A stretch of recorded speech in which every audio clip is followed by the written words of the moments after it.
Olá, pessoal. Mais uma vez nos encontramos para refletir um pouco sobre a palavra de Deus.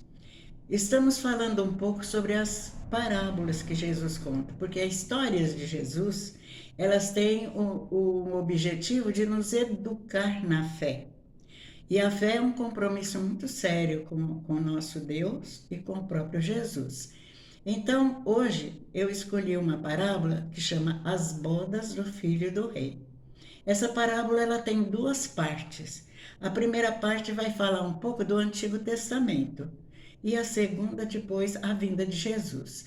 Então nós vamos agora pedir que o Espírito Santo de Deus nos ilumine e que abra o nosso coração. Não só o meu que estou aqui falando, mas o que está ouvindo também, para refletir qual a nossa posição diante da proposta de Deus em fazer com que o Filho dele viesse nos ensinar um modo novo de adorar a Deus, um modo legítimo de adorar a Deus, pois afinal de contas, quando Jesus veio e falou, é o próprio Deus nos falando. Então, vamos ouvir a primeira parte dessa parábola, que o nosso amigo aqui, o Flávio, vai ler para nós. Jesus tornou a falar-lhes por meio de parábolas. O reino dos céus é comparado a um rei que celebrava as bodas de seu filho. Enviou seus servos para chamar os convidados, mas eles não quiseram vir. Enviou outros ainda, dizendo-lhes: Dizei aos convidados que já está preparado o meu banquete. Meus bois e meus animais cevados estão mortos. Tudo está preparado. Vinde às bodas. Mas, sem se importarem com aquele convite, foram-se um a seu campo e outro para seu negócio. Outros lançaram mãos de seus servos, insultaram-nos e os mataram. O rei soube e indignou-se em extremo. Enviou suas tropas, matou aqueles assassinos e incendiou-lhes a cidade. Palavra da salvação. Glória a vós, Senhor. Aí, esse texto, ele nos refere à trajetória do povo de Deus. Quando fala o rei, está se referindo a Deus Pai, o Criador.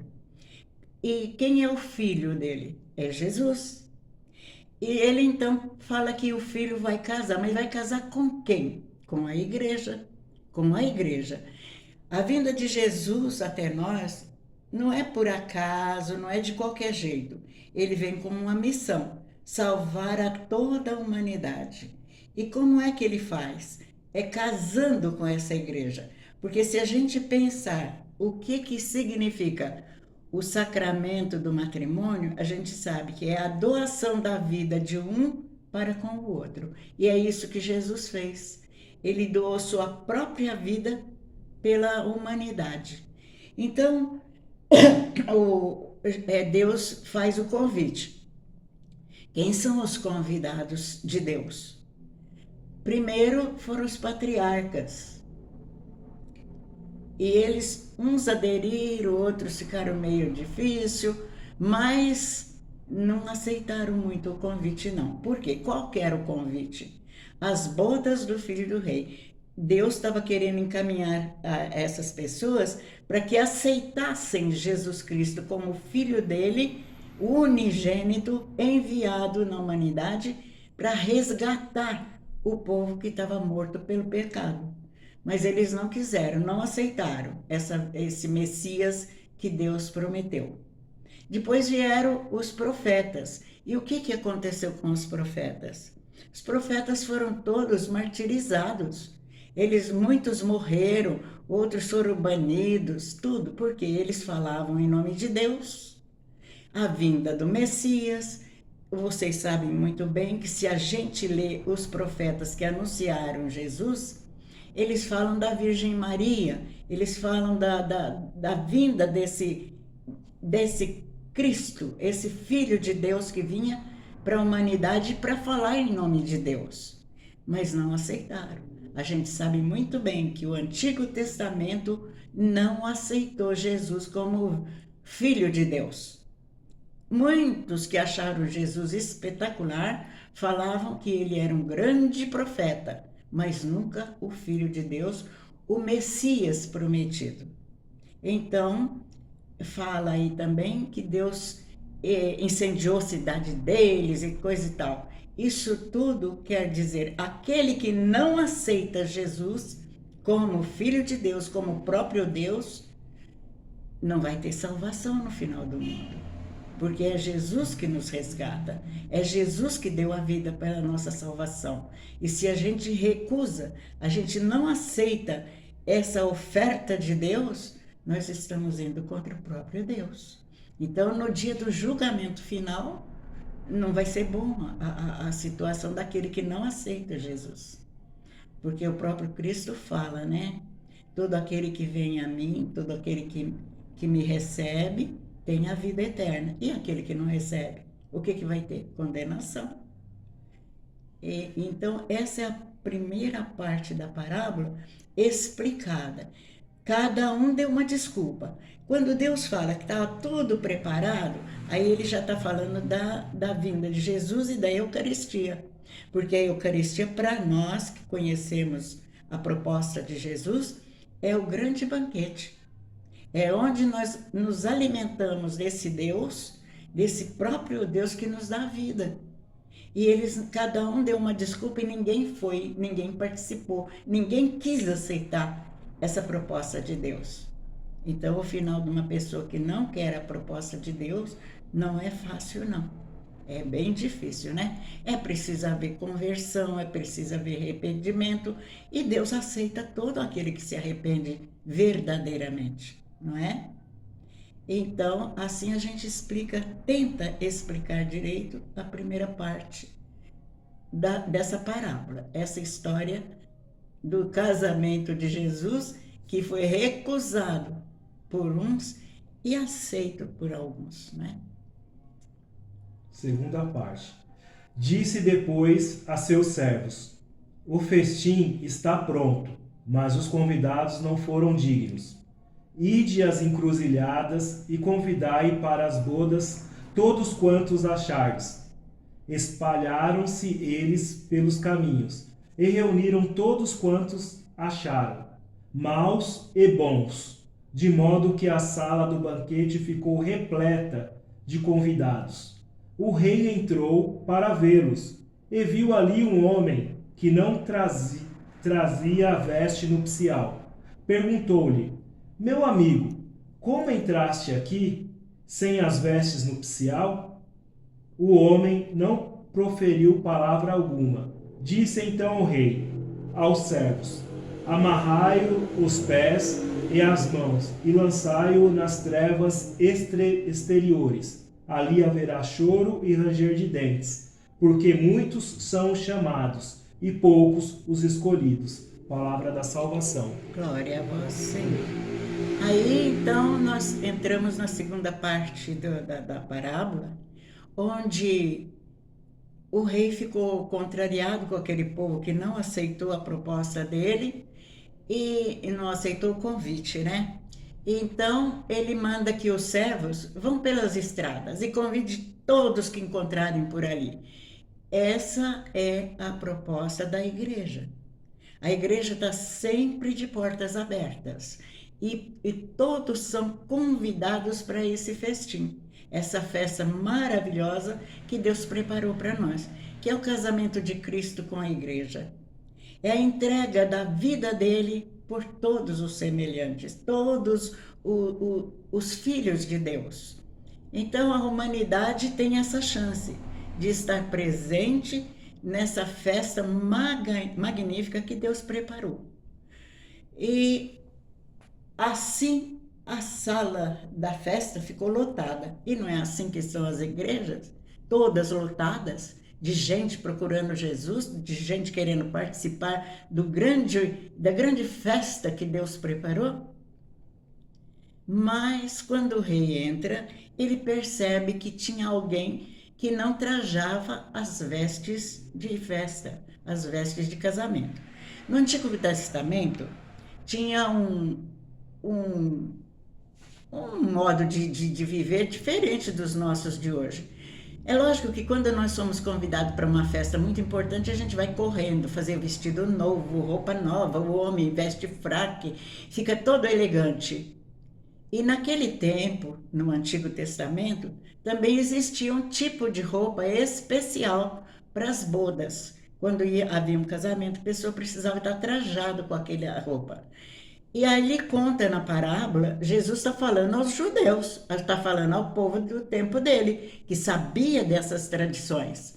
Então, o rei vê que um não estava trajando as vestes, mas qual é o sentido dessas vestes que Jesus queria explicar? Todo o salão ficou cheio de bons e maus, e alguém não estava trajando a veste de festa. É aquele que penetrou sem ser batizado. A gente sabe muito bem que o batismo é o principal sacramento para que você participe da comunidade. Porque quando você é batizado, você se torna um filho de Deus, unido a Jesus, você é membro da vida de Jesus. Então você está comprometido com Jesus. E aquele que vem por vir, que não está pode ser até que já seja batizado, mas não tem compromisso com esse batismo. Alguém que vem por vir, vem porque foi convidado e porque vai ter comes e bebes, não é? Então, esse alguém não é digno de participar desse banquete. Então, Deus, aí também, numa prefiguração do que vai acontecer com aquele que finge ser convertido e não é convertido, porque Deus conhece o interior da gente. Ele sabe quem é que o ama, quem é que o respeita e quem ama Jesus. No final dos tempos, a gente tem que estar preparada para isso. A gente precisa de pôr isso dentro do nosso coração. Nós precisamos nos aderir a Jesus, nós precisamos nos converter e amar a Deus e saber servir a esse Deus. E aquele que não fizer isso, no dia do julgamento final vai estar amarrado e atirado fora dos eleitos. E esse fora dos eleitos não é bom. É onde haverá choro e ranger de dentes. E olha que Jesus fala o tempo todo sobre esse lugar, que é o lugar onde predomina o mal. Então a gente tem que fugir desse futuro maldito, não é? A gente tem que procurar conhecer Jesus, procurar conhecer a Deus, ser fiel aos seus ensinamentos, viver os mandamentos, e assim a gente vai ter segurança dentro dessa festa maravilhosa que é o casamento de Jesus. Quem foram esses escolhidos pelas estradas da vida? Somos nós que não pertencemos ao povo judeu, ao povo de Israel. Nós não pertencemos ao povo escolhido. Nós somos os gentios que fomos resgatados pelos apóstolos que foram, lutaram, deram a vida para pregar Jesus, para fazer esse convite magnífico para nós. E nós aceitamos. E Jesus então conta que este homem que foi atirado fora, ele fala, muitos vão ser convidados, mas poucos vão ser escolhidos. Porque para ser convidado para essa festa magnífica que é o céu, nós precisamos estar verdadeiramente convertidos, verdadeiramente engajados no cristianismo, ser outro membro daquele que vai convidar pessoas para essa festa maravilhosa. Eu espero ter sido um pouco explicativa. É uma parábola difícil de se explicar porque envolve dois tempos, o do Antigo Testamento e do Novo Testamento. E do Antigo Testamento, aqueles que não aderiram, não quiseram aceitar Jesus como Messias, porque eles queriam um Messias guerreiro, um Messias rico, um Messias que vinha derrotar o mundo inteiro e fazer com que o Israel fosse o dominador do mundo. E isso não aconteceu. Nasce um menino pobrezinho que não teve lugar para nascer, nasceu numa estrebaria, seu bercinho de ouro foi um coxo que dava comida para os animais. Ele cresceu, não se posicionou como o maior, isso e aquilo. Foi um servidor da comunidade. E isso não agradava aos fariseus, aos doutores da lei. Eles só viam Jesus um usurpador de benefício. Eles viam Jesus como aquele que veio para tirar o lugar deles. Então tramaram a morte dele. E aí está. Nós ficamos do lado da nova e eterna aliança de Deus com a humanidade, ou ainda ficamos enraizados naquele poder que o dinheiro nos traz? Sejamos sensatos. Não sejamos um daqueles onde Jesus termina a parábola dizendo: muitos são convidados, mas poucos os escolhidos. Peçamos a Deus que nós sejamos um dos escolhidos. Eu espero ter explicado um pouquinho melhor para vocês e que cada um reflita bem. Você aceita de coração Jesus Cristo? Você quer viver com Jesus? Você aceita Jesus como seu Salvador? Você acredita em tudo que Jesus ensina através da igreja? Meus irmãos e minhas irmãs, que Deus ilumine o coração de vocês. A palavra de Deus, ela penetra primeiro na nossa mente, mas ela não pode ficar só na nossa mente. Ela tem que ir para o nosso coração também. Nós precisamos amar a Deus e servi-lo. Caso contrário, nós vamos ser aquele convidado que não estava trajando as vestes de festa. Foi duro, né? É dura essa parábola, mas ela é verdadeira. Então, eu desejo para vocês uma boa reflexão da sua vida, uma transformação da nossa fé e que Deus esteja conosco. Que o Espírito Santo os ilumine e os fortaleça e que essa parábola sirva para vocês se converterem realmente. Louvado seja nosso Senhor Jesus Cristo, para sempre seja louvado. Eu espero que Deus os abençoe e os proteja e que o Espírito Santo os ilumine, para que vocês cresçam na fé e na esperança. Fiquem com Deus e tchau.